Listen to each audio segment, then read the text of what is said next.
So hello everyone, my name is Prashant.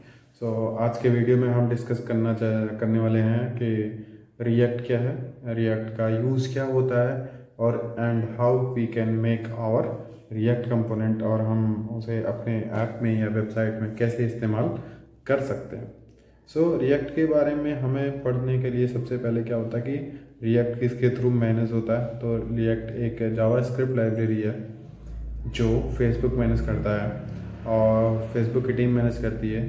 And जो current version है वो 18 version है, 18.3.1 वर्जन करंट वर्जन है, और आई थिंक वो 19 रिलीज़ करने वाले हैं in 2025। I think maybe they will release that version also. So अगर आप देखोगे तो रिएक्ट का जो वेबसाइट है वहाँ पे बहुत सारे इंफॉर्मेशन 19 के हिसाब से आपको मिल जाएंगे। अगर आप इंटरेस्टेड हो तो आप सर्च कर सकते हो रिएक्ट 19। यहाँ पे आप रिएक्ट सिंपल पेस्ट करोगे तो आपको रिएक्ट के बारे में कंप्लीट इन्फॉर्मेशन मिल जाएगी, राइट। तो यहाँ पे लर्निंग है, रेफरेंस है, कम्युनिटी है, ब्लॉग्स है। ब्लॉग्स में आप देख सकते हो कि रिएक्ट है component compiler, they are discussing that one. So there is lot of conferences and React 19 components. So यहाँ पे आप ब्लॉग्स भी पढ़ सकते हो अगर आप डेली फॉलो करना चाहते हो तो ये तो हो गया कि रिएक्ट का इंट्रो हो गया। कौन मैनेज करता है? फेसबुक मैनेज करता है। करंट वर्जन आपका 18 चल रहा है। Next version they will launch that 19 version. अब हम देखते हैं कि रिएक्ट का यूज़ क्या है। रिएक्ट हम आखिर क्यों यूज़ करते हैं ओवर द ट्रेडिशनल वे। हमारे पास जब पहले से ही था तो हम नया रिएक्ट नया फ्रेमवर्क या नया लाइब्रेरी की क्या ज़रूरत पड़ गई और क्या एडवांटेज है इस फ्रेमवर्क में। सो आप देख सकते हो कि हम जो पहले ट्रेडिशनल वर्जन में जो हमारा ट्रेडिशनल वेबसाइट होता था वहाँ पे हमें HTML डॉक्यूमेंट आपके लिखने पड़ते थे, टैग जो है वो कंप्लीट लिखने पड़ते थे। देन ये आप इसके हिसाब से जावास्क्रिप्ट रन कराओगे, CSS लिखोगे, सब कुछ आपका प्री रेंडर्ड होता था। मतलब ये ऑलरेडी प्री लिखा जाता था, उसके हिसाब से स्क्रिप्ट में मैनेज होता था।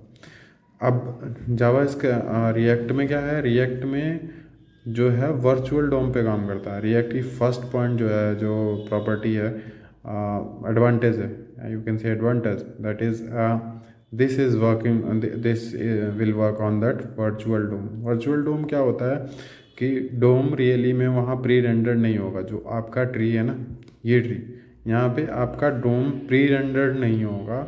जब उसकी रिक्वायरमेंट होगी तो वो डोम वहाँ पे एग्जिस्ट होगा, ठीक है। That things is called pre virtual DOM, okay. So virtual DOM क्या होता है कि यहाँ पे जैसे मैंने बताया कि भी आपको यहाँ पे टैग जो है यहाँ पे आपको मिलेगा नहीं। जब आप कोई एक्शन या स्टेट परफॉर्म करोगे तो वो वहाँ पे आपको दिख जाएगा। दूसरा पॉइंट जो है कि only React change what need to be change. जैसे कि मान लो आपका कंप्लीट पेज है, इसका मतलब क्या है कि आपका कंप्लीट पेज है, सपोज करो ये कंप्लीट पेज है, ठीक है। तो आपको यहाँ पे मान लो कि आपका एक यहाँ पे ओनली एक ही कंपोनेंट में यहाँ पर ही चेंज है, समथिंग डेट इज चेंजिंग और some data is changing on this component. So ये पूरे पेज को या फिर पूरे अदर कंपोनेंट को ना रेंडर करके ओनली ये रेंडर, एक ही कंपोनेंट रेंडर होगा, ओके। सो ये एडवांटेज है, आपका पूरा पेज वापस से री रेंडर नहीं होगा। सो ओवर दैट वन ये एडवांटेज है। और अगर ट्रेडिशनल वे में होता तो क्या होता, कंप्लीट पेज आप लिखते, कंप्लीट पेज फिर से रेंडर होता, ठीक है। तो एक दूसरा एडवांटेज ये है कि जहाँ पे चेंज होगा, जो चेंज रिक्वायरमेंट होगी वही चेंज होगा। तीसरा सबसे बड़ा एडवांटेज जो है कि रिएक्ट आपको कंपोनेंट बेस्ड प्रोवाइड कराता है। कंपोनेंट बेस्ड मतलब कि जो है पूरी पूरी जो आपकी वेबसाइट होगी या फिर फ्रंट एंड होगा वो कंपोनेंट बेस पे डिवाइड हो जाएगा। सो जो कंप्लीट वेबसाइट होगा ना वो डिफरेंट कंपोनेंट में डिवाइड होगा। आप यहाँ पे देख सकते हो ये एक सेक्शन है, ठीक है, यहाँ पे एक सेक्शन है। और ये मैंने BCC का एडवांटेज यहाँ पे लिया है वेबसाइट शो करने के लिए। आप यहाँ पे देख सकते हो एक कंटेंट है, ठीक है। यहाँ एक how much ago how much before that this content और publish that time is appearing here. So ये कितने समय बाद पहले ये आपको रिलीज़ हुआ है, ये यहाँ पे लिखा हुआ है और यहाँ पे फील्ड लिखा हुआ है। सिमिलर कंपोनेंट आप देख सकते हो कि यहाँ पे लिखा हुआ है, ठीक है, यहाँ पे लिखा हुआ है और यहाँ पे टाइम लिखी हुई है और ये कहाँ से रिलीज़ हुआ है, किस फील्ड से रिलीज़ हुआ है वो लिखा हुआ है। तो ये दोनों आपके एक ही टाइप के कंपोनेंट हो जाएंगे और ये एक कंपोनेंट हम बनाएंगे और उसको बार बार रेंडर करेंगे। तो एक तरह से आप कह सकते हो कि रीयूजिबिलिटी भी बढ़ जाएगी, है ना। कंपोनेंट वेस्ट आप आ जाएंगे और रीयूज़ हो जाएगा, रीयूज्ड हो जाएगा, ठीक है। रीयूज्ड मतलब आपने एक ही कंपोनेंट लिखा, डिफरेंट पार्ट में डेटा पास कर दिया, तो यही वाला कंपोनेंट, ये कंप्लीट कंपोनेंट आपका जो भी ये कंपोनेंट है, इतना कंपोनेंट ये अगेन से रेंडर हो गया। Only data change, only data will change, component is same. So मान लो लिस्ट में हम बना रहे हैं तो लिस्ट दिखाएंगे या फिर करेंगे। अच्छा, now it is almost every website is using that React one, because इसके पास one of the key feature is reusability, component based, virtual DOM. These field is a very most you can say most useful advantage and most effective points is here. So यहाँ पे अभी जो हो रहा है mostly Facebook ने करा, तो फेसबुक तो अपने वेबसाइट पे करता ही है, including Netflix and other website is also using that one.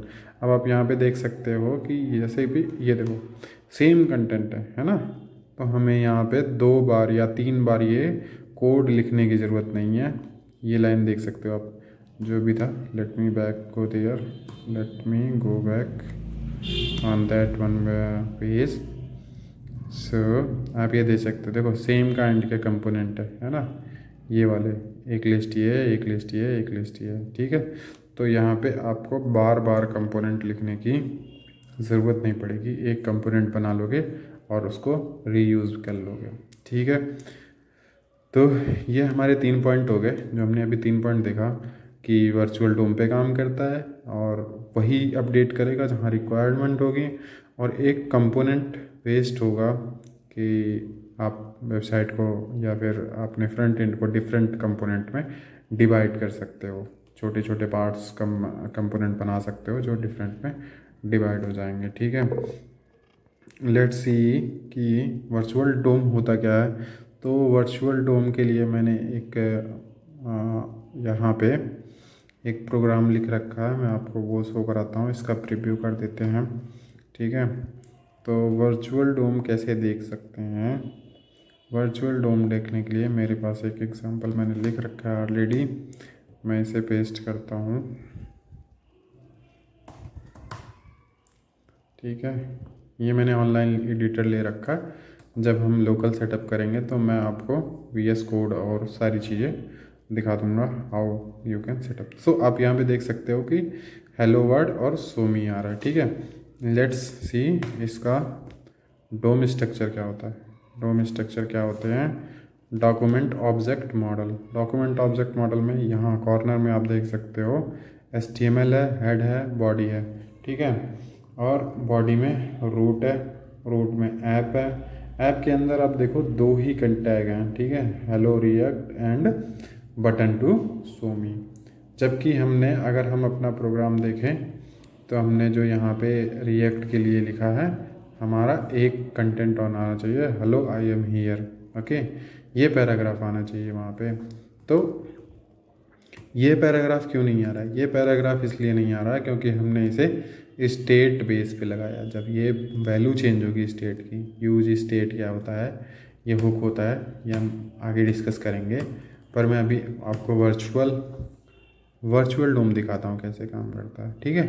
तो ये आना चाहिए, अगर हमारा ट्रेडिशनल में होता तो ये पहले प्री रेंडर होता। प्री रेंडर मतलब पेज के लोड होते के साथ ही वो यहाँ पे रेंडर होता। जैसे ही आपका पेज लोड होता, that content will should have to be here.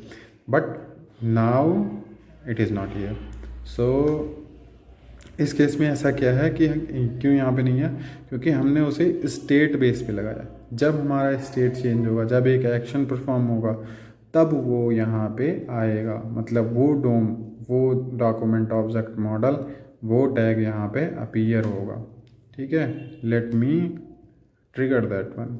सो मैं यहाँ पे शो मी क्लिक करूँगा। अब आप देखो वो आ गया यहाँ पे, hello I am here. Okay, so अब यहाँ पे जाओगे तो आपको दिख जाएगा, देखो अभी यहाँ पे आ गया, hello I am here. Okay, तो ये चीज़ होता है वर्चुअल डोम की। अभी वहाँ पे लोड होते के साथ में नहीं था, पर हमने कुछ ऐसा स्टेट और कुछ फंक्शनैलिटी ऐसे लगा रखी कि जो जब हम कोई ट्रिगर करेंगे तब वो यहाँ पे आएगा। ठीक है, ये ठीक है, तो वो लोड होते के साथ नहीं है, बट वो वहाँ पे तब देना आएगा जब हम क्लिक करेंगे। आप यहाँ पे देख सकते हो, मैंने यहाँ पे जो फंक्शनैलिटी लिखी है, यहाँ पे मैंने लिया है एक यूज स्टेट लिया है। यूज स्टेट में पहले show value false state false save कराया है, और यहाँ के क्लिक पे वो बटन अपडेट कर दिया, फॉल्स को अपडेट कर दिया, ट्रू हो गया। और ट्रू होते के साथ में ये कंडीशनल होता है, ये यहाँ पे दिख जाएगा। तो ये होती है प्री डॉक्यूमेंट डोम मॉडल। सो इसकी वजह से आपका क्या होता है, बहुत ज़्यादा ऑप्टिमाइजेशन हो जाता है कोड का। और आपका कह सकते हैं क्लाइंट साइड होता है या फ्रंट एंड होता है, उसकी ऑपरेशन, वो जो थ्रूपुट है, जो इफेक्टिवनेस है, वो ज़्यादा हो गया। ठीक है, क्योंकि यहाँ पे उसे लोडिंग टाइम पे बहुत ज़्यादा चीज़ें लोड नहीं करनी पड़ी, है ना। तो वो तब लोड हुआ जब उसका रिक्वायरमेंट आया, है ना। तो ये 3 पॉइंट हो गई, हमने देख लिया कि रिएक्ट क्या होता है। रिएक्ट हमारा वर्चुअल डोम पे काम करता है, वही चेंज करता है जितने की हमें रिक्वायरमेंट है। और एक तो कंपोनेंट बेस बनाता है, इसको कर देते हैं रीयूजेबल कंपोनेंट बेस।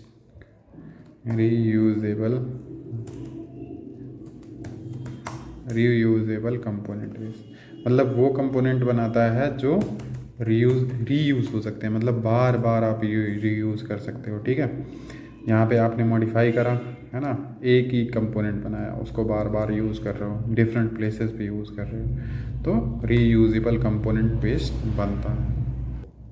ठीक है, अब इसके लिए आपको प्री रिक्विजिट क्या चाहिए होगा। प्री रिक्विजिट जो है, आपको बेसिक जावा स्क्रिप्ट आनी चाहिए, ES6 के कुछ कॉन्सेप्ट आने चाहिए, HTML आना चाहिए, थोड़ा बहुत CSS आना चाहिए। तो अगर आपको नहीं आता है तो कोई बात नहीं, हम थोड़ा सा रिफ्रेशमेंट लेंगे इस पर भी, और देन कंटिन्यू करेंगे। और नेक्स्ट में हम देखते हैं कि हम कैसे इंस्टॉल कर सकते हैं और अपने एक रिएक्ट ऐप कैसे बना सकते हैं प्री रिक्विजिट का रेफरेंस लेने के बाद। Thank you, thanks for watching.